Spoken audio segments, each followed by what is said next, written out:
Definition: looking at an electrical outlet. Solution: what a sight. And our solution to fun with the fun on television is Definition. And stepping into view is the host of our show, Jim Perry. Why, thank you, David. Hello there. Welcome to Definition. We're playing Definition this week with crack sportscasters Dan Matheson and Pat Marsden. Hey! You go all over the place, right, with the NHL games, but you don't go all over Canada. Well, only in the playoffs. We get into Canada in the playoffs. But generally, we're in the States, in Quebec City. That's got to be fun, though. Do you like to travel? Do you like to get out like that? Sure. The games are fun. The only part is you don't like to go away from home for 2 weeks at a time. Oh, do you go that sometimes that long? In the playoffs. Well, that's right. Yeah, you're just going with the team all the way through and everything like that. Talking about the playoffs, now you probably covered what has been called the greatest hockey game ever, right?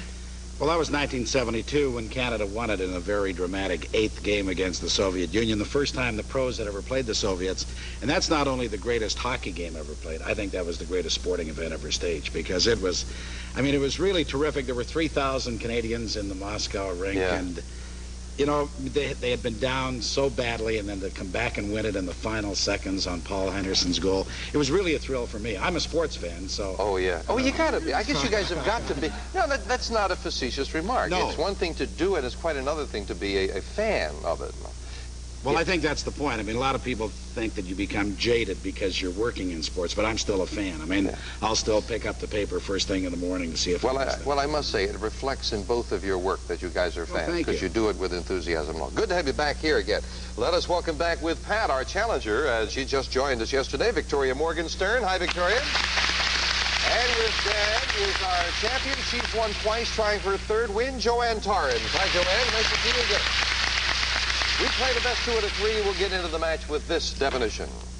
Well, that would have to be groups of circus trapeze artists. What that preface was Dave nodded his microphone. That's what that was.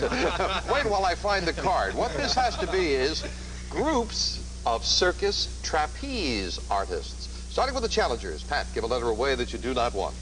I'll give away a Z. No Z, and that means Victoria can take a letter that she thinks she can use. An A? There is no A.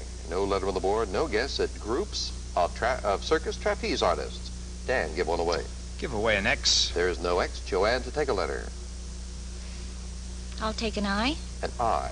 One I. One I that goes here with a 5-letter word. You've put a letter on the board. Either of you can give me one guess. Do you know groups of circus trapeze artists? There's a signal. Time is up. We go to Pat to give a letter away. Okay, I'll give away a Y. No Y. Take a letter, Victoria. A B. B as in boy. No B. Oh, she had an idea. Nope, not there. And we go back to Dan to give one away. Give away a U. No U. Take a letter, Joanne. I'll take an E. There is one E. One E in the second word, here. A vowel in each of the 2 words. Do you know groups of circus trapeze artists? Back we go to Pat. Give one away. I'll give away a V. V as in Victor is a good choice. Victoria, take a letter. An S, please. S as in Sam. That's a great choice. 3 of them. 1 at the beginning of this word, 2nd at the beginning of this word, 3rd at the end of that word. For the first definition in the match, groups of circus trapeze artists. Swing sets. Swing sets is what it is. And the challenge is leading 1-0. Back to the match right after this.